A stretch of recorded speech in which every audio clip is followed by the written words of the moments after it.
Boom. Okay, let's get right to it. Let's get to the real deal here. Number one rule to gain wealth and grow it is simple. You just got to know the difference between a liability and an asset. That's it. Boom. Class is over. All right. Simply put, liabilities take money out of your pocket, and assets put money in your pocket, right? Cash flow, positive cash flow. Examples of liabilities: cars, clothes, tech items. A lot of people, I also had a conversation with Gabe about this. We sell a lot of multi-family properties, very impoverished area, some parts of South Central.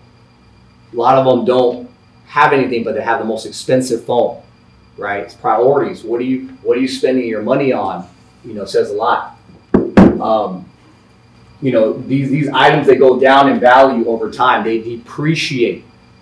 Examples of assets: real estate, business, life insurance, crypto, stocks. I mean, crypto right now is down, but in the long term, right? In the long term, stocks, they go up in value over time and create cash flow. Some of these with the cash flow, it's very interesting because you don't really get that much in dividends. All right, so I feel out of all these, your number one for cash flow is most likely going to be real estate, but I could be wrong. But remember, cash flow is a very, very important part when you invest. Now, this is another thing I want to say about the number one rule, is playing the long game will make you recession proof. If you're investing in something with the intention of quickly selling it, and when I mean quickly, I'm kind of meaning less than 10 years, you're not recession proof.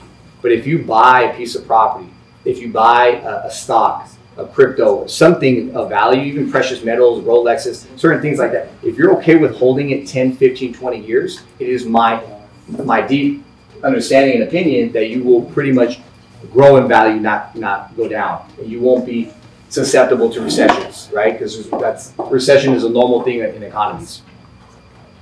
Any questions about that? All right, we're going to be talking about two cool little strategies that I love. We're going to be talking about the 555 plan and the 4321 plan. So 555 plan. This plan is more for single family properties. The idea here is that you would buy 5 properties in 5 years each for 5% down. Okay, everything I'm telling you is legit. It sounds too good to be true, but it's the real deal. Now, whether you're able to live beneath your means and save that down payment, that's a whole other thing. Okay. And in the U.S., you can have up to 10 conventional loans at the same time. Okay, so you can get low down payment, low rate loans, 10 at a time, or up to 10 at one time. So basically, the way this works is you leverage your job and buy your first property for 3 to 5% down. Okay, the year after, you purchase another primary residence for 3 to 5% down. So what happens to the first property, right, that you bought in year one? The property that you buy in year one now becomes a departing property, right? It becomes now your rental property. So you're basically departing. You're leaving your first property, and you're moving to your second property. So you're leaving as a rental. Did you know that first property, let's say the rent on that property, just to make my math simple, because I'm not the best math, let's say the rent is $1,000. Up to $750, up to 75% of that rent counts towards your next property. Okay, so you can actually leverage your original home to help you qualify for more property for the second time. Okay, so the year after you purchase, same thing, 3 to 5% down. The key here, you guys, how can you qualify for such a low down payment is because you're telling the bank that this new home is going to be a primary residence. You're not saying it's an investment property. So you're technically going to move to this other property. So for a lot of you guys who don't necessarily want to be in a home for 20 years, this might be a good strategy. If you're okay with moving every so often, this might be a great way for you to get multiple doors for very little down payment, 3 to 5%. We're talking about probably 20 grand or less, even with the rising prices here in California. So you rent out your departing property using one of the investment strategies, and we're going to talk about Airbnb, garage conversion, all that in a little bit. And then you want to ensure maximum cash flow. Very important because like at the bare minimum, whatever your renter is going to pay you has to cover the mortgage of the other property. right? That's the whole idea. So that way you're not coming out of your pocket for all these different properties. They're self-sustaining. That's the idea. And ideally, they self-sustain and create positive cash flow. Then you repeat the process for 5 years, acquiring one new property per year, and then you use all the cash flow to pay off the properties. Okay, so that's literally. So what I'm proposing here is that if you're able to live beneath your means, if you're able to leverage the income that these properties are giving you, then you should be able to potentially buy one property every year or one property every 2 years, so that you in essence buy 5 properties for 5% down in 5 years. Okay. Now, for those of you that are more interested in multifamily, I wanted to add to my presentation, and I wanted to talk to you guys about the 4-3-2-1 formula, and basically, how to live rent free. So year 1, so the number 4 comes because you're going to buy a 4-plex using the FHA 3.5 program. Have the rent of the 3 other units cover your mortgage. Leverages massive monthly mortgage savings and save up another 3.5%. Again, like I began this presentation, everything has to come down to discipline. You have to have a goal and be very disciplined about doing this. Okay, so then year 2 or even year 3, depends how quickly you can save up the other 3.5% down. You invest in a triplex. Use the rents of the other 2 units to live rent free. Save up your next 3.5 down payment, and then in years 3 and 4, you invest in a duplex. Other unit covers the friend unit, and then in year 5, you treat yourself. You get that dream home. You buy your dream single family home. A lot of people have been told this lie where you have to keep up with the Joneses. You have to get that white picket fence house. Has to be big. Has to be this and that. Yes, fine. All of you guys deserve that. But there's a time and place. And sometimes a lot of you guys over leverage yourself, and it just takes the economy to make a little bump. And next thing you know, you're having arguments with your spouse. You're having more stress inside your house because you over leverage yourself and you invested more in a liability than an asset. Okay? So in theory, you can get 10 doors in 5 years, each for 3.5% down. So this goes to show you don't have to have massive amounts of cash, but you do have to have a lot of discipline and ability to save the 3.5 down, and you can live in essence rent free and have 10 doors in 5 years. Okay. Now I'm an honest person. I'm very honest. Something to think about. Challenge. FHA self-sufficiency tests. Okay. It means that in order for you to get that 3.5% down FHA loan for a triplex or 4-plex, the current rents or if they're vacant, then that's a lot easier. If it's already occupied, the current rents of the other units need to cover 75% of their mortgage. Now, why do I bring that up? In LA County, a lot of people pay low rents, so it may not add up to that 75%. So if it doesn't add up to the 75% of the total mortgage, then it will not qualify. It will not pass the FHA self-sufficiency test. So can you do it? Yes, but be mindful that it's hard to do because a lot of people pay low rents because of rent control. Okay, it can be done. So you guys have to always look at the market and look at the rents. Even if you don't have an agent, you can go on Redfin and it'll tell you what the rents are. You can just kind of do the math, put it in a mortgage calculator. For example, let's say your mortgage is going to be $4,000. If each unit is renting out for $1,000, that's $3,000. I'm pretty sure that'll qualify for 75%. Any questions about that? So it depends on your style. Me personally, I don't think I could ever live in a multifamily property again because I like my privacy. I don't want to be next to people or smell what kind of food they're cooking or what they're talking about. But I told you in 2012 about a duplex, so I know what that's like. So I would more my personal style would be at 5-5-5, but that's me. But maybe if you like multifamily and you want to get 10 doors instead of 5, you can do multifamily. Okay, so all this, you guys, is very important that you also have a good credit score and profile. Because what am I talking about here? I'm talking about leveraging loans to get these properties. But if your credit score is $500, we're not even talking about property. We have to talk about your credit score. You have to improve your credit score before we can talk about getting a low interest rate loan. Power up your credit score. You need a strong credit score and profile to maximize your opportunities. Did you guys know that we're one of the very few countries in the world where you can buy hundreds, maybe $1 million asset for 3 to 5% down? You know, my dad, he's from Central America, my mom's from Spain. You can't do what you can do in America. So I don't take this for granted. Having a very good credit score will allow you to leverage, and if you're able to leverage properly into assets, you will multiply your wealth very quickly. The focus should not be on just your score, but more so your profile. This determines how fundable you are.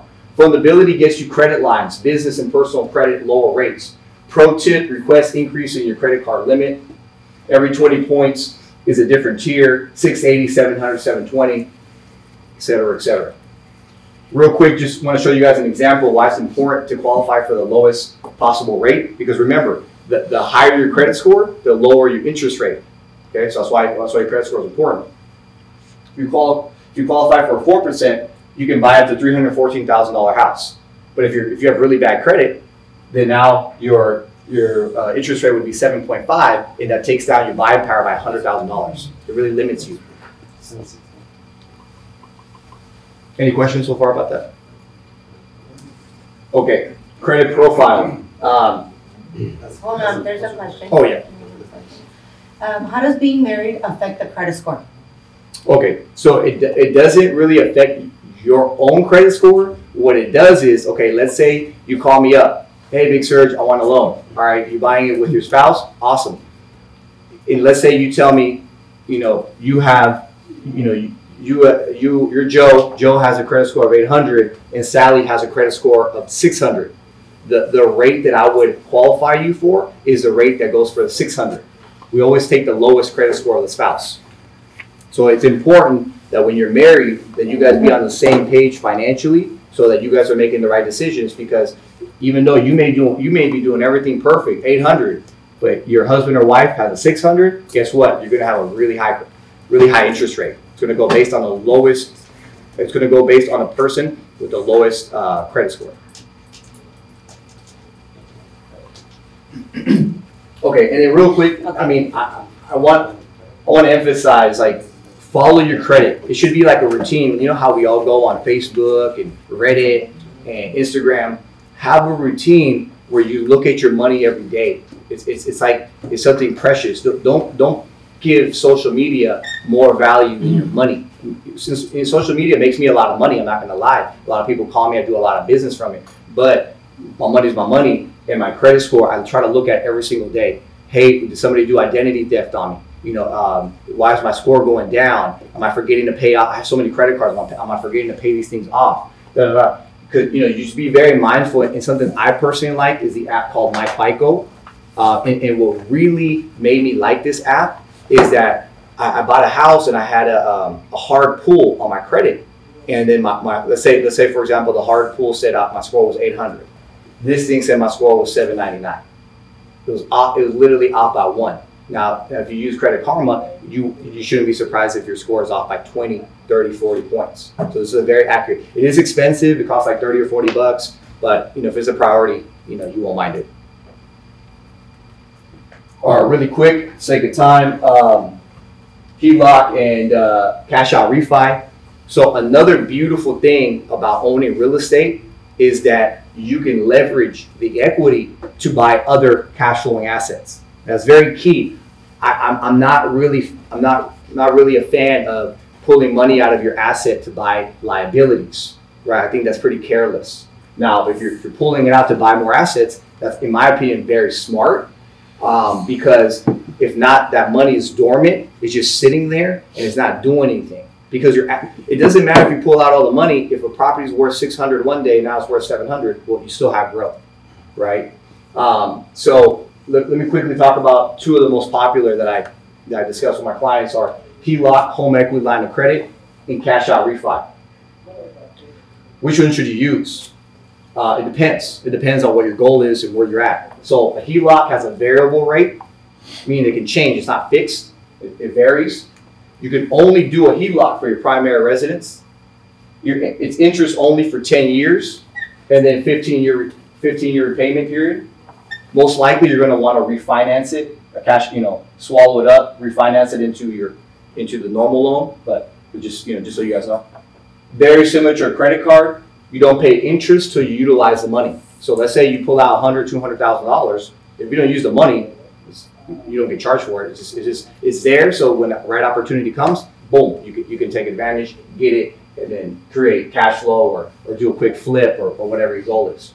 And then the rates change with market rates. Now, what is a cash out refi? Cash out refi is a fixed rate. It can be used on any of your properties, primary or a rental property. So if you have 5 properties, I know Eddie, he did how many cash outs? 4 or 5? 4. You can do 4 all at one time. He did a cash out refi for 4 different properties, and that is positioning him in such a way where he can take opportunities, he can develop, he can buy land, build it up from the ground up, make them Airbnbs, etc. All right, so get into those details really quick, you guys. Types of real estate investment, there's a lot of them. I mean, I'm not even telling you a fraction of them here. We have Airbnb, we have multifamily, garage conversion. This one amongst my investors is like the hottest thing right now. So I know so many people, they buy the house and they go to the city and ask, how many ADUs can I put on that property? That's all they want to know. And it's because the ADUs, before you could only do one, it was really hard to do. Now you can leave your existing garage, because the garage is nice, right? Home gym, storage, all that kind of stuff. And then you can build up to 2 other ADUs. One will be considered a junior ADU, and the other one will be the bigger ADU. Fix and flip, and then mobile home parks, you guys. This is something that I'm eyeballing. Has a lot of upside, mobile home parks, and I do believe that mobile home parks, just like apartment buildings, are the future because we don't have enough housing. And in any community, if you think about it, anywhere in America, mobile home parks are the most affordable place to live. It's more for the low income kind of things. So if you want to be recession proof, I think one thing you should add to your portfolio would be a mobile home park. Check this out. This is very important. Did you know that mobile homes parks has the lowest loan default rates out of any real estate investment? That means that most people can cash flow and they can keep up with their payments. So that says a lot. House hacking. House hacking. So what is house hacking? This one's really important. You live in one of the units or part of the house and have tenants pay the mortgage expenses and ideally create positive cash flow. Now this is, I like to make things really easy for you to visualize. So I'm gonna say something kind of like odd, but check this out. The more uncomfortable you are willing to be, the higher your ROI. What is most comfortable? Most comfortable would be an ADU or a duplex all the way to a fourplex because you're not right there with them. So I'm gonna tell you a personal story. Back in 2015, the most uncomfortable would be sleeping in your living room and renting out the rest of the house. I have not done that to that extreme, but I have slept in my own bedroom and have had multiple different strangers sleeping in my living room on couches, had the other room rented out, and had someone in a tent in my backyard. I'm a hustler. I don't care. I'm gonna do whatever it takes. But that was in my 20s. I'm a different person. But I'm telling you, things happen. But I made a lot of money that night or that week because imagine all these people paying me money, for a $2,000 mortgage. All right. So during tough economical times, people look to downsize and get more affordable housing. All right. I'm gonna go a little bit over. Is that okay, you guys, or do you guys want to talk about crypto? Cool. Okay. So we're gonna push it a little bit past 12:30, you guys, and just because I'm kind of getting off topic, but I'll make it quick. All right. This is very, very important, you guys. Accessory dwelling units. So literally, ADUs are now a response to the housing crisis that we have. Nationwide, especially in California, we have a huge homeless population. I'm sure you guys have seen it. It's just homeless population has skyrocketed. And so California Health and Safety Code section, blah, blah, requires that cities and counties develop a plan that promotes ADU creation that can be offered to low-income households. More lenient and concurrently building ADU and junior ADU to accomplish single-family residence. Single-family houses can add up to 2 additional dwellings. And did you know that multifamily units can add ADUs as well? Okay, so before it was just a single family. Now, even if you have a fourplex, you can add at least one ADU. If you have an eightplex, you can add up to 2 ADUs. So it's pretty cool. Estate planning is good tax planning. I believe that everybody should have a trust and a will. I think that's very important. What will a trust do? If you have a trust, you will control your assets after death. You will avoid probate and maintain privacy. What does a will do? A will can appoint a guardian for your children, specify the distribution of your assets, and specify any other special request. One thing I like to say is an asset protection is you want to own nothing, control everything. So basically, you don't own the property under your name, but you own the LLC that owns the property, kind of thing, right? So you own nothing, but you control everything. And so, for example, you do not own your rental properties under your name, own it under LLC. You are a member of the LLC. This is done to provide a wall or layer of protection in case you were to be sued. The property becomes a separate entity.